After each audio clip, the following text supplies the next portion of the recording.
Authorities have arrested a New Bedford man for a cold case murder from 2005 in Westport. Suzanne Alvarado Sanchez was found in the woods off Route 88 in Westport back in October of 2005. Some roads hold secrets.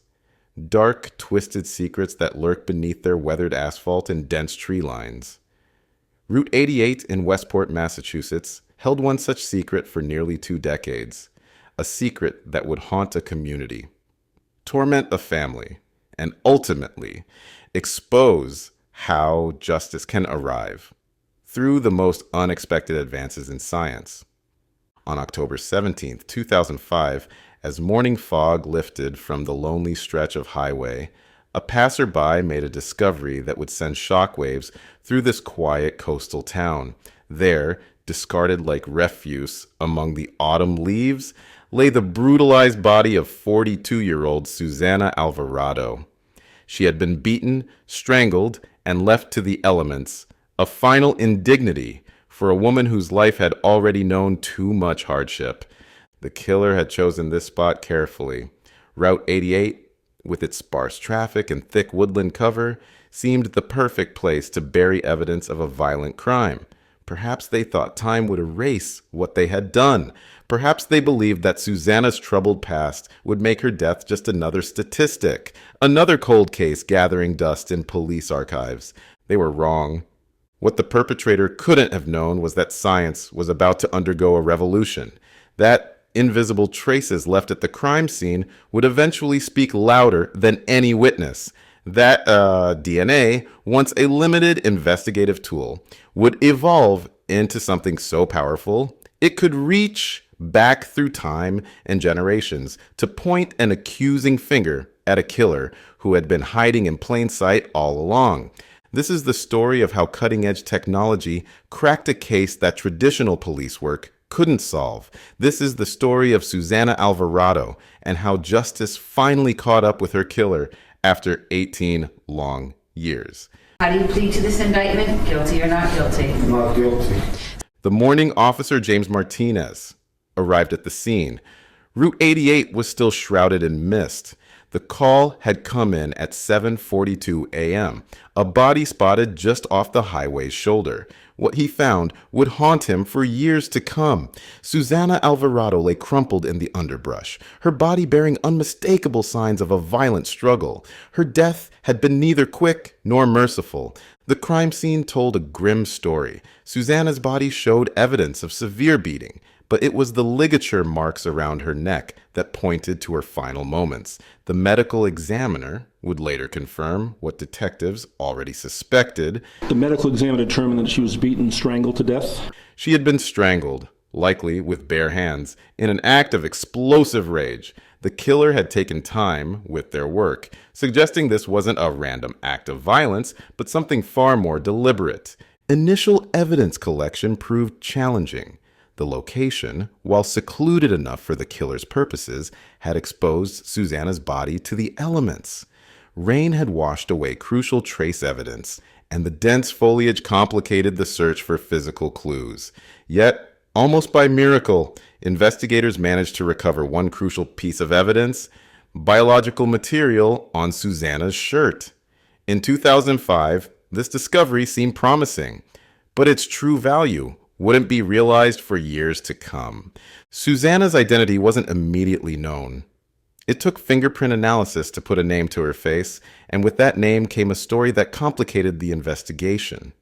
She was a New Bedford resident, known to local law enforcement due to her struggles with substance abuse and involvement in sex work. These circumstances, while irrelevant to the brutality of her murder, threatened to overshadow the fundamental truth: a human being had been savagely killed, and her killer walked free. She wasn't just her struggles, her sister would later tell reporters. Susana was someone's daughter, someone's sister. She had dreams. She had people who loved her. Those who knew her described a woman with a gentle smile and a kind heart. Someone who had faced more than her share of life's hardships, but never lost her capacity for kindness. As news of the murder spread through Westport and neighboring New Bedford, A familiar fear gripped the community. The region had seen its share of violence against vulnerable women, and each unsolved case added to a growing sense of unease. Was there a predator in their midst? The question hung heavy in the air as investigators worked against time to piece together Susanna's final hours. Detective Sarah Connors, lead investigator on the case, recognized the challenges ahead. In the first 48 hours after a murder, you either get the breaks you need or watch the case grow cold, she would later recall. With Susanna, those crucial hours slipped away without the breakthrough we needed. Despite canvassing the area and interviewing potential witnesses, police struggled to establish a clear timeline of events. The last confirmed sighting of Susanna was in New Bedford, miles from where her body was found. The gap between that sighting and her death remained a black hole of uncertainty, one that would take nearly 2 decades to fill. By early 2006, the investigation into Susanna Alvarado's murder had hit a wall. The initial flurry of activity, the witness interviews, evidence collection, and community outreach had yielded little more than dead ends and mounting frustration. Each passing day dimmed the chances of finding her killer, and investigators watched helplessly as promising leads turned to dust. The DNA evidence recovered from Susanna's shirt represented both hope and limitation. In 2005, DNA analysis was largely confined to comparison with existing profiles in CODIS, the FBI's national DNA database. When no matches emerged, investigators found themselves in an all too familiar position, holding a key without a lock to open. The technology just wasn't there yet, recalls forensic analyst Dr. Michael Torres, who worked on the original investigation. We knew we had the killer's DNA, but without a match in the system, it was like having a witness who couldn't speak. We were looking at a puzzle with crucial pieces missing. Detective Connors and her team pursued every available angle. They delved into Susanna's past, mapping her movements and relationships. They investigated similar cases in the region, searching for patterns or connections, but each potential breakthrough led nowhere. The killer had managed to slip through the cracks, leaving behind only the faintest traces of their existence. The case's complexity was compounded by the darker realities of New Bedford streets. Susanna's involvement in sex work meant many potential witnesses were reluctant to come forward, fearing police attention or reprisal. Those who did speak often provided contradictory or unreliable information, further muddying the investigative waters. For Susanna's family, the silence was deafening. Each month without answers deepened their grief. They held vigils, distributed flyers, and pleaded for information, refusing to let Susanna become just another statistic. "We won't let her be forgotten," her sister vowed at one such gathering. Someone knows something. Someone has to speak up. But as 2006 turned to 2007 and then to 2008, the case grew increasingly cold. Media coverage dwindled. New cases demanded attention. The file containing Susanna's case grew thick with reports, but thin on answers. It joined the ranks of other unsolved murders, a painful reminder of justice delayed. Yet even as the active investigation slowed, something crucial remained: that small sample of DNA, carefully preserved in the evidence locker. Unknown to investigators at the time, it would prove to be the thread that would eventually unravel the whole case. Science was advancing, and with each passing year, new possibilities emerged. The killer might have thought time was their ally, but technology was about to prove them wrong. Never consider a case truly cold, Detective Connors would often say. Sometimes it just needs to wait for science to catch up. In Susanna's case, those words would prove prophetic, though the wait would test the patience and faith of everyone involved. Time has a way of dulling the sharpest edges of memory, but for those who loved Susanna Alvarado, the years brought no peace. As seasons changed and calendars turned, her case gathered dust in the Bristol County cold case files. One folder among many, each representing a life cut short, each waiting for that elusive breakthrough. By 2015, a decade had passed since Susanna's body was found along Route 88. New Bedford had changed.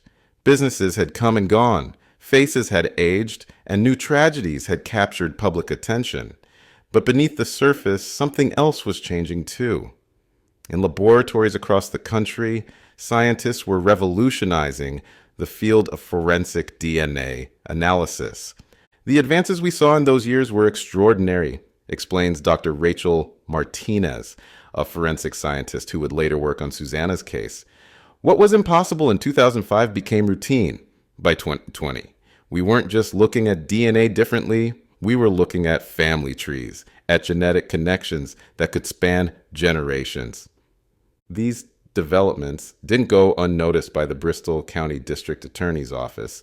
In 2020, as part of a broader initiative to revisit cold cases, they began reviewing unsolved homicides that might benefit from advanced DNA testing. Susanna's case, with its preserved DNA evidence, seemed an ideal candidate. The timing couldn't have been better. The same year, the office secured a crucial grant specifically for advancing cold case investigations through genetic genealogy. This new approach had already made headlines nationwide, solving cases that had stumped investigators for decades. Could it do the same for Susanna?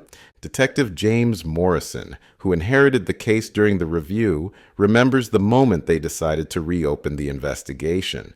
Looking through that old case file, something felt different this time. We had new tools, new techniques. The DNA that had been useless in 2005 might finally tell us who killed Susanna. The decision to pursue advanced testing wasn't just about technology. It was about commitment. Cold case investigations are expensive, time-consuming, and often frustrating. But for the team assigned to Susanna's case, the potential for closure made it worth every effort. In late 2020, the original DNA sample was carefully retrieved from storage. After 15 years in evidence, it would finally get its chance to speak. The sample was sent to a specialized laboratory in Texas where cutting-edge genome sequencing could extract information that was previously invisible to investigators. For Susanna's family, this new development brought both hope and anxiety. They'd seen leads fizzle out before. They'd watched as similar promises of breakthrough technology led nowhere, but something felt different this time. Science had finally caught up with the killer, and justice was about to bridge an 18-year gap. As one investigator noted, DNA doesn't forget and it doesn't lie. If the killer left even a trace of themselves behind that night, we were going to find them. It was no longer a question of if, but when. In the world of cold case investigations, breakthroughs rarely come as lightning bolts. Instead, they emerge slowly, piece by piece, like a photograph gradually developing in darkroom chemicals. For Susanna's case, that development began in a Texas laboratory where scientists were about to unlock secrets hidden in DNA for nearly 2 decades.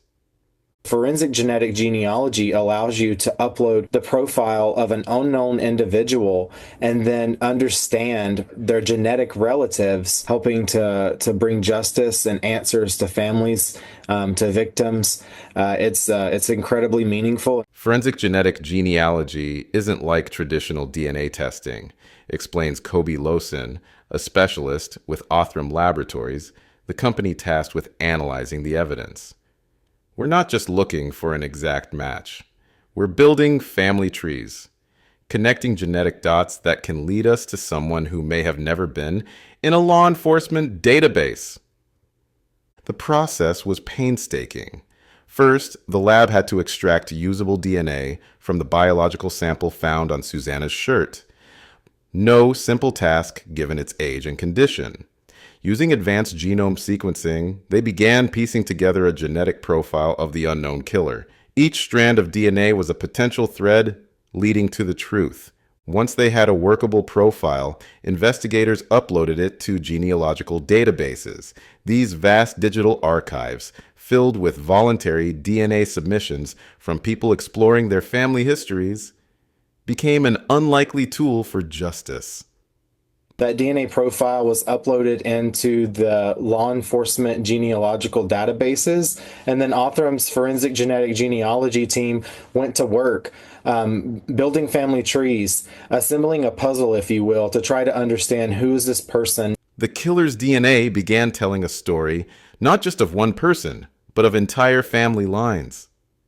It's like assembling an enormous puzzle. Losin continues.